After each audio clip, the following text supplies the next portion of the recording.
Olá, sejam bem-vindos, bem-vindas. Vamos para mais uma aula de Identidade e Protagonismo. Sou a professora Larissa, vou acompanhar vocês aqui novamente nessa jornada.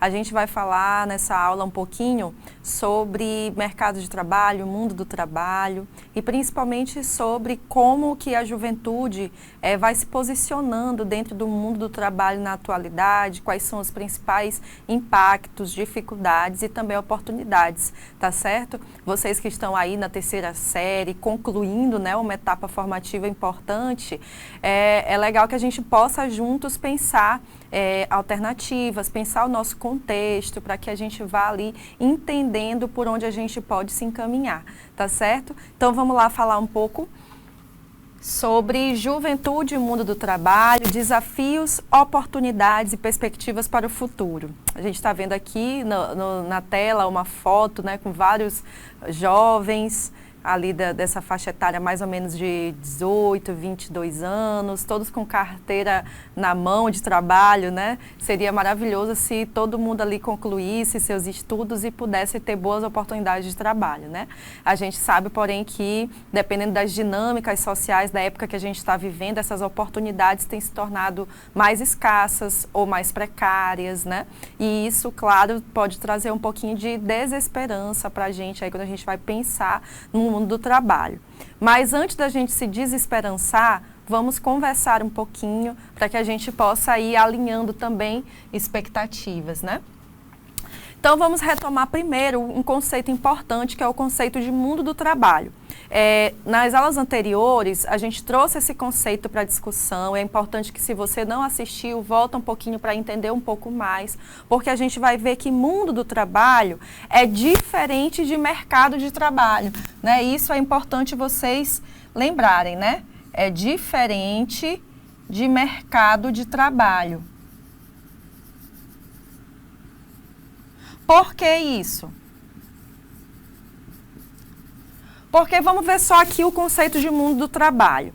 É um conjunto de relações, práticas, de saberes que envolvem o trabalho em diferentes formatos, seja formato informal, formal, rural, doméstico e etc. Vai além do emprego, envolve cultura, identidade e direitos sociais.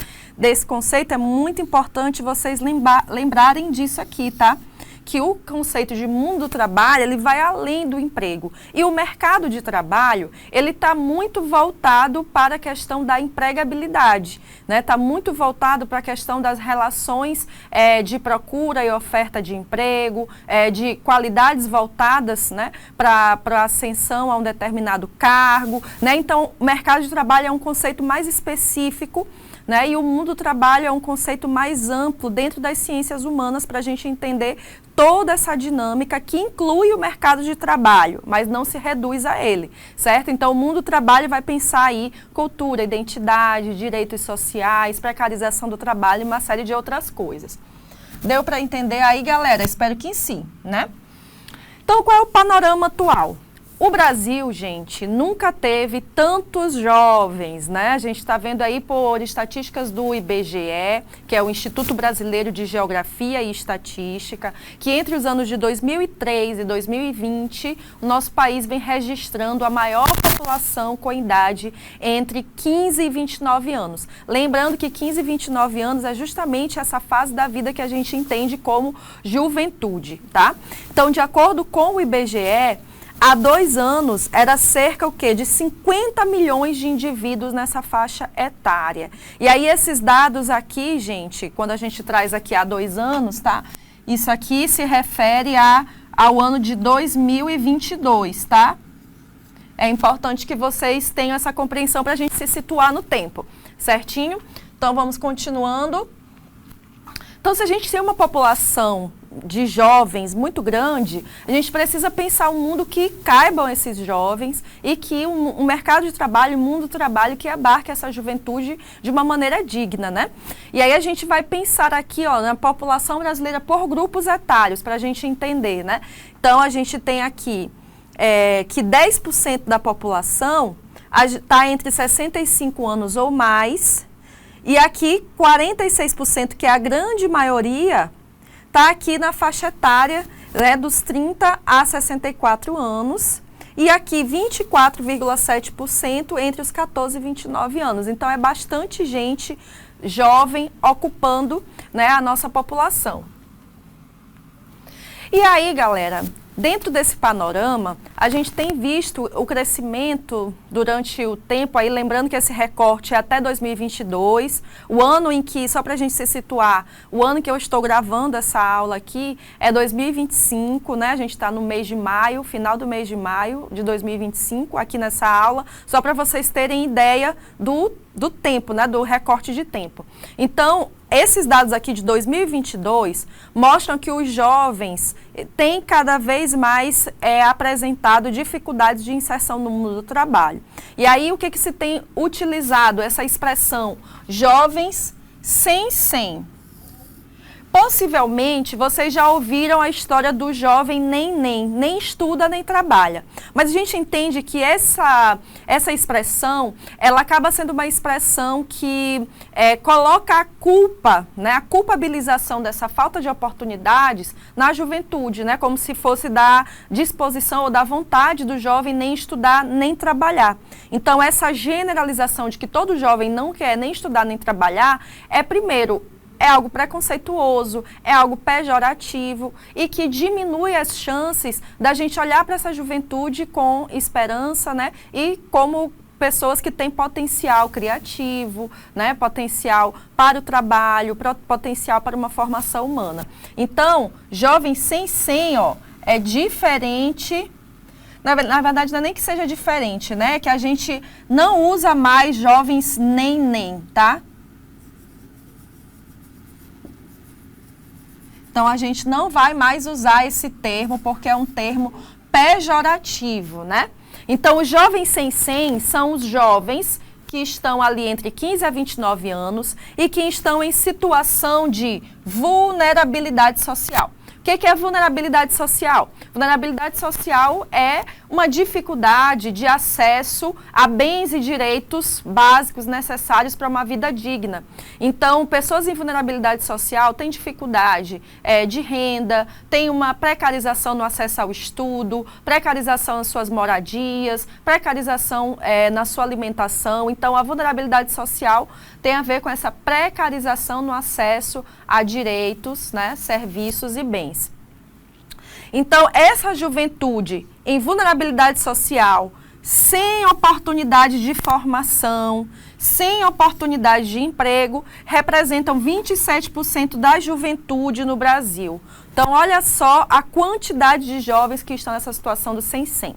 Então, o Brasil, a gente tem que pensar aí a partir dessa compreensão de que nem todo jovem sem 100, né? Nem todo jovem é sem 100, mas grande parte dos jovens aí, de acordo com essa estatística, estão passando por essa dificuldade e esses jovens têm raça específica, gênero e classe específicos. Porque a gente precisa pensar aí que, quando a gente fala de jovens sem 100, a gente está falando de uma maioria de jovens negros, a gente está falando de uma maioria de mulheres, a gente está falando de uma maioria de pessoas pobres, né? Das classes populares. Então, os jovens sem 100, quais são essas barreiras para essa inclusão produtiva no mundo do trabalho? As barreiras são responsabilidades doméstica precoce, que muitas meninas, né, das periferias, né, ou do mundo rural, né, das periferias urbanas, acabam não tendo acesso, às vezes, a estudo e a emprego porque precisam assumir responsabilidades domésticas. A maternidade precoce, a baixa inclusão digital, né? Hoje em dia, muitos trabalhos exigem uma série de conhecimentos do mundo virtual, digital, e esses estudantes não têm acesso, e aí acabam sendo excluídos do mundo do trabalho. E insegurança física e alimentar. Professor, o que é insegurança alimentar, né? A insegurança alimentar é justamente quando a pessoa tem a dificuldade no acesso regular e de qualidade da sua alimentação. Então, a pessoa se alimenta mal, ou então se alimenta um dia, se alimenta no outro não, né? Então, essa insegurança alimentar que causa uma série de problemas de saúde, físicos, psicológicos e uma série de outras exclusões, tá certo? Então, lembrem-se aí que insegurança alimentar tem a ver com baixa qualidade alimentar.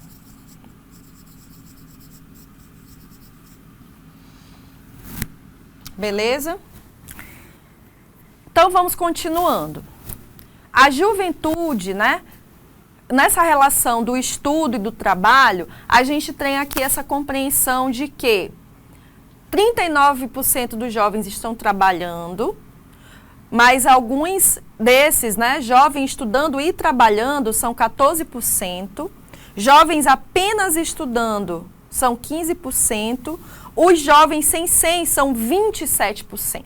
Então, olha só, é muito grande. Tem muito jovem trabalhando, e esses jovens que estão trabalhando estão apenas trabalhando, ou seja, deixaram os estudos, e tem ao mesmo tempo quase que a mesma quantidade aqui dos jovens sem 100. Então, é um panorama preocupante, né? E aí, por conta disso, gente, muitos jovens estão passando pela situação de desalento e desemprego.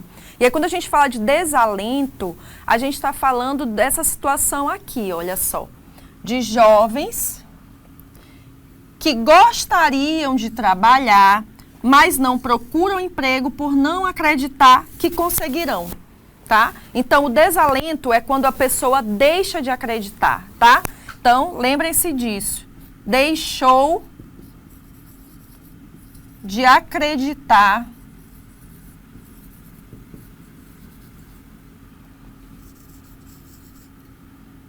na inclusão. Qual inclusão? Produtiva, né? No mundo do trabalho. Então, é isso que a gente tem aqui como desalento. Então, são muitos os jovens que estão nessa situação, né? Então, os obstáculos vão levando os jovens a desistirem de procurar emprego, então, empregos formais, né? Eles vão ali aderindo aos bicos para poder sobreviver. E aí a gente vê que esses obstáculos levam o quê? Levam à busca de uma condição, né, de se engajar em atividades que acabam lhe colocando em riscos, ou então que tem uma insegurança também ali salarial, uma precarização maior do trabalho, né? E a gente vê, de acordo com essa pesquisa, né, que esses obstáculos, eles são muito mais presentes, né, para jovens negros que desistem 2 vezes mais do que jovens brancos, né?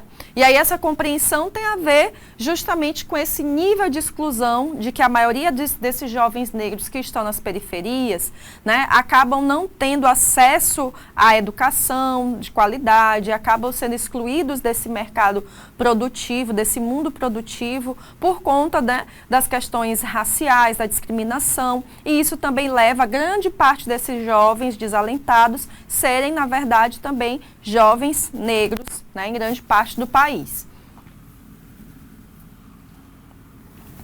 E aí a gente já falou aqui, né, falou várias vezes da urbanicidade, né, de quem está nas periferias. E quando a gente fala também da juventude rural, né, você que está aí assistindo essa aula pode se enquadrar nessa juventude, que é uma juventude do campo, e tem uma relação também diferente com o trabalho, onde ali existe oportunidades de trabalho voltadas para a agricultura, né, voltadas para a pecuária e outras questões, né? E aí a gente traz aqui que o trabalho rural, quase que não sai, o trabalho rural, ele é um trabalho geralmente vinculado, né, à agricultura familiar, ou trabalhos rurais, mesmo que não sejam agrícolas, né, em outras frontes de trabalho, empregos que combinam 2 padrões, né? Ou seja, empregos aí de alto emprego na agricultura, né? Combina esses padrões aqui anteriores, familiar, né? E outros empregos mesmo de bico, né? Em fazendas, em outros lugares semelhantes, né? Então, essas são a maior parte da característica dos trabalhos no campo, né? E aí, quais são os obstáculos? Os obstáculos vão ser diferenciados, né? Em relação aos obstáculos na vida urbana, né? Então, os obstáculos no mundo rural, temos aí a dificuldade no acesso ao crédito, para que tenha acesso, né, à terra, para que tenha acesso aos materiais necessários para o manejo, além de, claro, os conflitos, né, também agrícolas, né? Então você tem ali no mundo rural muito conflito por terra, territórios sendo invadidos por grandes empresas, por grandes fazendeiros, as famílias perdendo os seus territórios de onde tiram o sustento. A gente tem ali a pouca atenção, às vezes, de políticas para empregos rurais que não sejam agrícolas e também a escassez de programas de treinamento para que possa haver aí também um fortalecimento dos saberes que já são praticados, né, a partir do trabalho rural, mas também para incrementar, fortalecer a produção a partir da infraestrutura e também desse trabalho autônomo, né, ter um treinamento a partir de políticas públicas. E aí a gente já falou aqui, a gente falou que ia haver, né, esse panorama atual, e esse panorama é um panorama que, como a gente vai olhando, tem tantas dificuldades, né, mas que pode ser que existam também alguns caminhos possíveis para a juventude, principalmente porque a juventude tem esse poder criativo de se reinventar, e diante desses obstáculos vão nascendo ali também, apesar das dificuldades, mas vão nascendo outras estratégias para lidar com esse contexto. Então, eu imagino que você aí em casa, né, pode estar, conhecer pessoas que já praticam, né, situações diferentes, estratégias diferentes para lidar com as situações de desemprego. E claro que o ideal é que essa criatividade, essa produtividade seja utilizada a partir de oportunidades dignas, né, de emprego formal. E aí a gente vai vendo que quais são esses caminhos possíveis para que a juventude possa adentrar o mundo do trabalho, né, de forma formalizada. Então, mais projetos e políticas públicas para a inclusão produtiva de jovens, cursos técnicos e profissionalizantes gratuitos, né, para que a gente possa ter mais acesso à educação, plataformas de emprego e formação para jovens, além da inserção no mundo digital, os projetos sociais, os projetos coletivos, né, de saberes comunitários, de inclusão a partir da comunidade, né? Então, esses caminhos que a gente precisa lutar por eles também, né? A gente está colocando, professora, está aí, mas a gente não tem como fazer isso. Mas a juventude também tem poder organizativo, né? Daí a importância da gente saber o nosso lugar enquanto cidadãos, para que a gente possa também cobrar as instâncias que podem trazer esses caminhos possíveis até os nossos territórios. E aí a gente fala um pouco também das economias emergentes e carreiras do futuro, né, que na verdade já estão no presente, essas carreiras, né, já estão aumentando no presente e pode ser que elas se aprofundem no futuro. Então, muito tem se falado, por exemplo, da economia verde, que é a economia que foca em práticas sustentáveis, práticas que promovam a equidade social e ambiental. Então, que áreas de atuação estão voltadas para aí? Produção e gestão de recursos naturais, infraestrutura urbana, agropecuária, né? Então, aí a gente tem dentro da economia verde o exemplo dos técnicos de meio ambiente, do engenheiro ambiental, do agricultor orgânico, né? Então, essa economia que alia a sustentabilidade, preocupação com o meio ambiente e uma série de saberes profissionalizantes, tradicionais em relação ao manejo, né, da terra e do meio ambiente, tem se tornado cada vez mais presentes, né, e cada vez mais fortalecidas no mundo do trabalho. A economia criativa também tem aparecido bastante, né? Então, essa economia criativa, ela vai envolver atividades culturais, artísticas, que são ligadas à propriedade intelectual, à criatividade. Então, quais são as áreas de atuação? A gente tem aí produção audiovisual, né? A juventude, de uma forma geral, domina os saberes tecnológicos, né, digitais, e precisa, claro, de formações para que possa fazer um uso melhor dessa comunicação, um uso ético, né, e um uso também ainda mais criativo, potente, para que se use também as mídias sociais, a inovação, o design, né, são partes da economia criativa. Então, a gente tem aí como exemplo, né, criador de conteúdo, publicitário, produtor cultural, roteirista e editor de vídeo como carreiras que têm se expandido. Uma outra economia é a economia do cuidado, que ela vai trazer justamente aí um olhar direcionado para o cuidado pessoais e coletivos, né? Voltados também para a questão do bem-estar, da estética. Então, a gente tem áreas de atuação a saúde, o bem-estar, o suporte doméstico e familiar. Então, aí a gente vai ter como exemplo de profissões cuidador de idosos, massoterapeuta, esteticista, né? Então, essa economia do cuidado tem se tornado mais presente porque as pessoas têm buscado também olhar um pouco mais para si e para os cuidados, né, com o corpo, com o espírito, né? Então, a gente precisa olhar para essa economia do cuidado também como uma chave de oportunidades para o mundo do trabalho. A economia digital, né, o uso dessa tecnologia nas cadeias produtivas mais diversas, a programação tem se tornado muito presente, né? Então, a programação que pode ser utilizada em uma série de áreas, de diferentes formas e focos, né? Então, a gente tem a programação, a educação digital, a gerência, né, a gestão de dados. E aí, como profissões, a gente vai ter técnico em informática, cientista de dados, técnico em telemedicina, uma série de formações possíveis, né, de atuações possíveis dentro da economia digital. Então, gente, espero que vocês tenham aí achado essa aula interessante, que ela possa contribuir para vocês pensarem o seu contexto atual, mas também caminhos possíveis dentro do mundo do trabalho. Eu aguardo vocês no nosso próximo encontro. Até mais!